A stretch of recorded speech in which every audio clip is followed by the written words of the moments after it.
Theology often becomes confused for a very simple reason. Different people are doing different jobs, but they speak as though they were all doing the same one.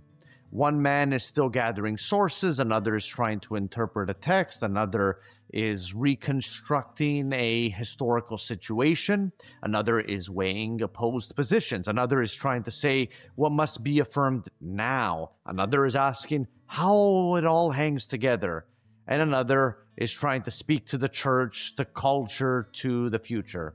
And when all of that gets mixed together, theology becomes noisy, defensive, repetitive, and unclear. That is the problem Bernard Lonergan takes up in chapter 5 of Method in Theology.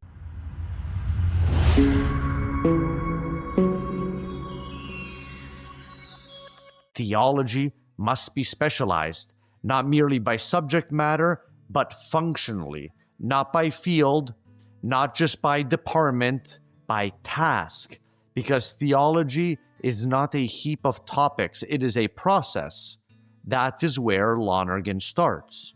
To put method in theology, he says, is to conceive theology as a set of related and recurrent operations cumulatively advancing toward an ideal goal. But because contemporary theology is specialized, theology has to be conceived not as one single set of operations, but as a series of interdependent sets. That is the basic claim of this chapter. Theology advances through distinct but related operations. And if those operations are not properly distinguished, they get confused.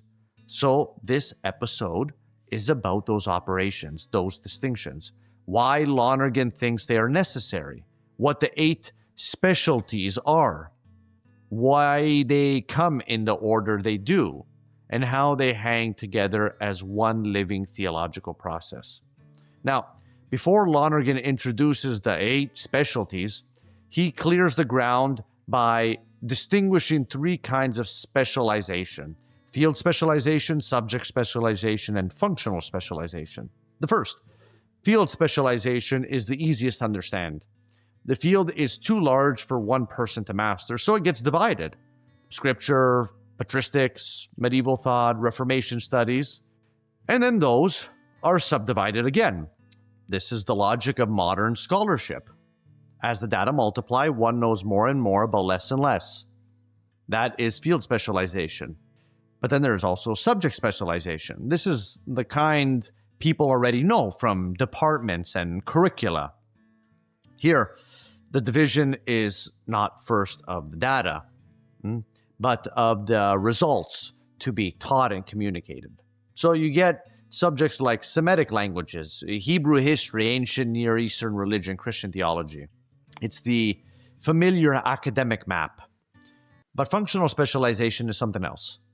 It distinguishes successive stages in the process from data to results. Lonergan gives very simple examples. Textual criticism determines what was written. Interpretation determines what was meant. History assembles interpreted texts into a view of what was going forward. Those are not different topics.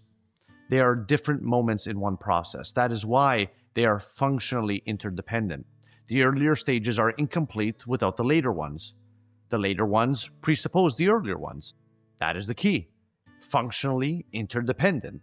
And Lonergan says this interdependence has enormous methodological importance because it clarifies the process from data to results, because it gives an orderly link between field specialization and subject specialization, and because it offers a counterweight to the endless fragmentation of modern scholarship.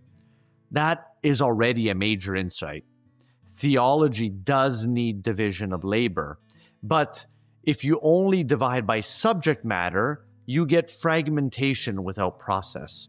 Lonergan wants differentiation with ordered movement.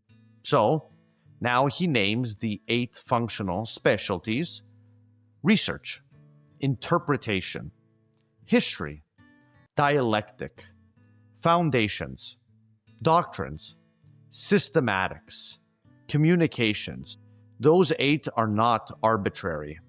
They are not just a useful filing system. They arise from two deeper principles. First, theological operations occur in two basic phases.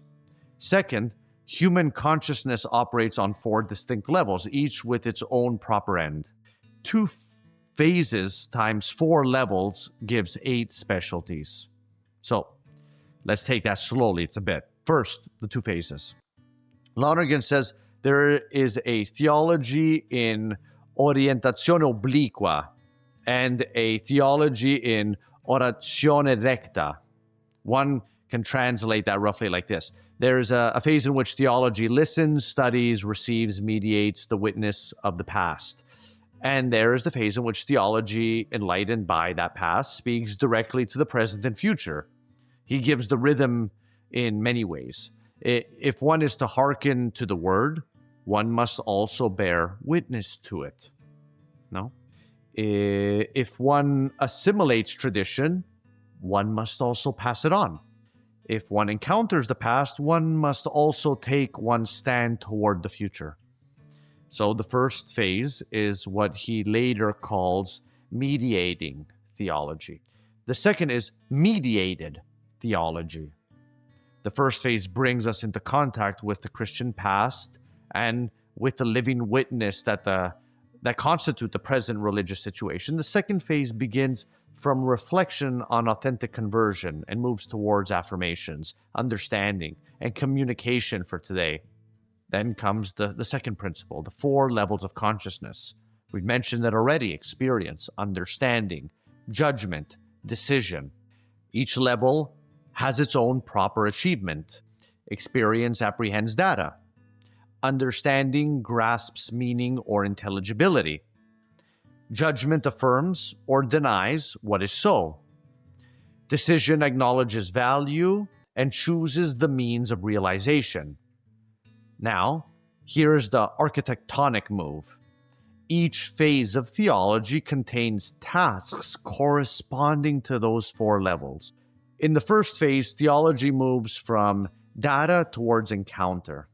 In the second, it moves from conversion towards present affirmation, understanding, and communication. That is why there are 4 specialties in the first phase and 4 in the second.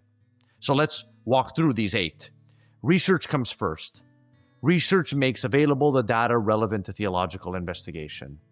Lonergan is expansive here. General research locates and excavates sites. It gathers inscriptions and images. It deciphers scripts. It catalogs manuscripts. Prepares critical editions, composes bibliographies, dictionaries, encyclopedias, indices, handbooks.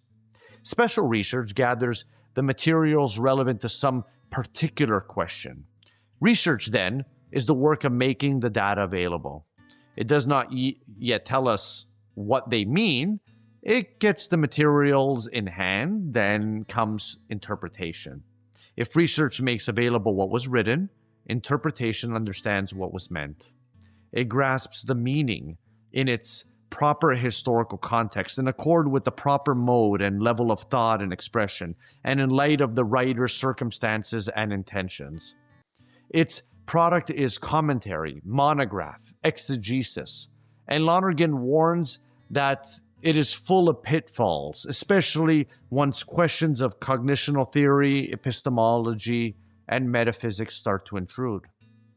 Then comes history. History is not just one more commentary. It moves to another level.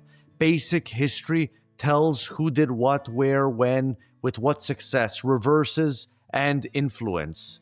Special history traces movements, cultural, institutional, doctrinal. General history would be the ideal synthesis. Basic history illuminated and completed by all the special histories. So interpretation gives you the meaning of text. History gives you the movement of reality disclosed through those meanings. Then comes dialectic. This is where the chapter becomes severe. Because once you have texts interpreted and histories written, you do not automatically get agreement. You get conflict, different conclusions, opposed horizons, different theological, philosophical, moral, and religious commitments. Dialectic is the specialty that deals with this conflict. It compares positions, uncovers their roots, sorts out agreements and disagreements, and prepares the way for decision. It is not just quarreling, it's disciplined conflict analysis. That is the way to put it. It is disciplined conflict analysis. And Lonergan says that in ecumenical form, it takes the place once held by controversial and apologetic theology, but now with greater self-awareness about the roots of disagreement. At this point, the first phase is complete. Research, interpretation, history, dialectic. And Lonergan says something very important about the result. These four reveal the religious situation. They mediate an encounter with persons witnessing to Christ. And they challenge the theologian to a decision. Am I to carry the burden of continuity or risk the initiative of change?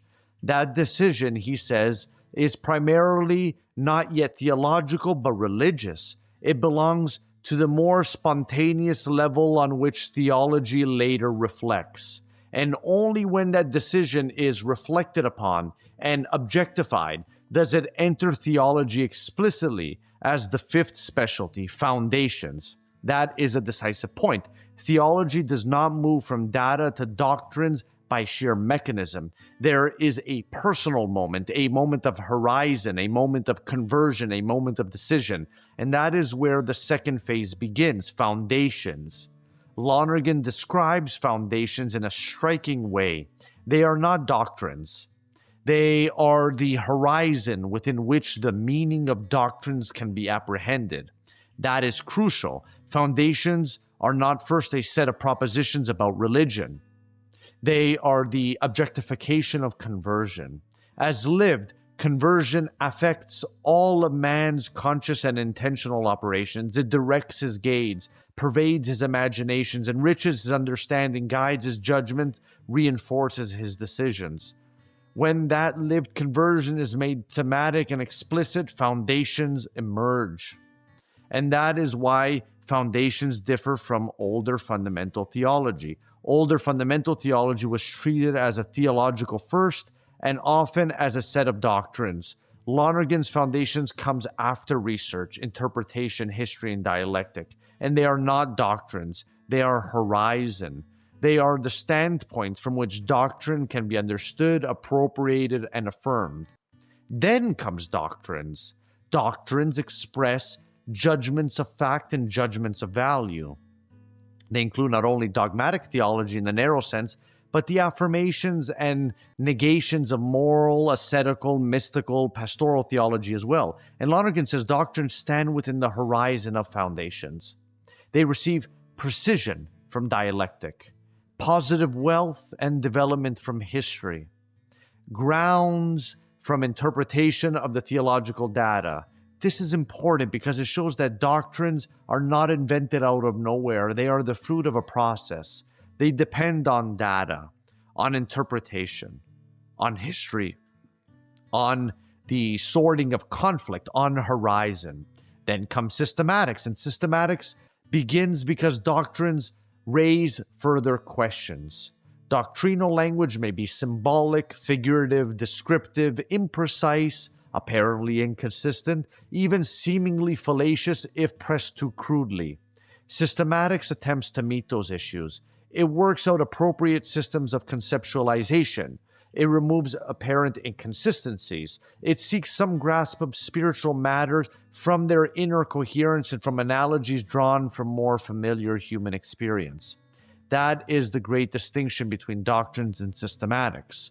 Doctrines say what must be affirmed. Systematics asks how what is affirmed may be understood. Doctrines judge, systematics understands. And finally, communications. Communications is concerned with theology in its external relations. And Lonergan names three broad concerns here. It's interdisciplinary relations with art, language, literature, other religions, natural and human sciences, philosophy, and history. It's transposition so that religion may retain its identity and yet find access to the minds and hearts of men in different cultures and classes. This is a magnificent ending to the process, because theology for Lonergan is not complete when it has reached conceptual elegance. It has to be communicated. It has to pass into speech, teaching, preaching, culture, institutions, education, public life, media. It has to become historically effective. Now, all of that gives us the 8 functional specialties materially, but Lonergan also wants us to see their deeper order. The first phase runs like this. Research corresponds to experience because it gathers the data. Interpretation corresponds to understanding because it asks what was meant. History corresponds to judgment because it reconstructs what was going forward. Dialectic corresponds to decision because it forces the issue of positions, counterpositions, and one's own stand. The second phase then comes in an inverse order. Foundations, like dialectic, is on the level of decision. Doctrine, like history, are on the level of judgment. Systematics, like interpretation, is on the level of understanding. Communication, like research, generates data in the present and for the future.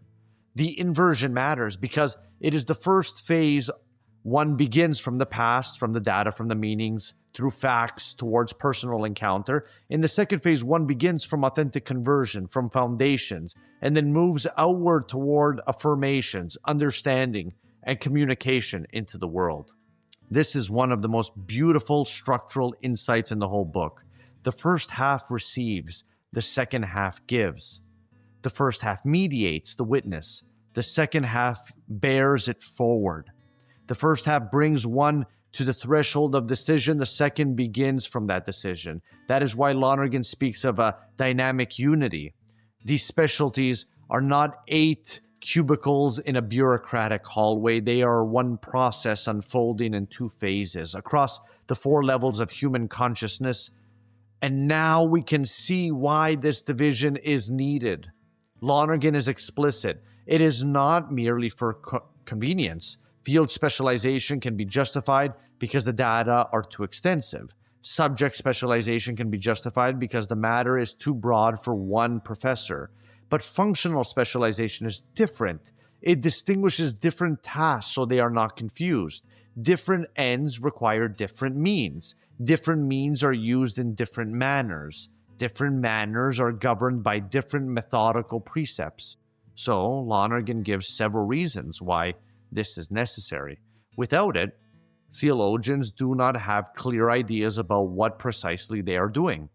Without it, one-sided ambitions take over, where one specialty imagines itself sufficient and looks down on the others. Without it, excessive demands are made, as though one piece of work had to do everything at once. So, Lonergan wants sobriety here. A serious contribution to one specialty is already enough for one work. The exegete should do exegesis on exegetical principles. The historian should do history on historical principles. The doctrinal theologian should ascertain doctrine on doctrinal principles. The systematic theologian should clarify and unify on systematic principles. This is tremendously liberating because it means a work can be excellent without pretending to total completeness. It also means theology becomes collaborative.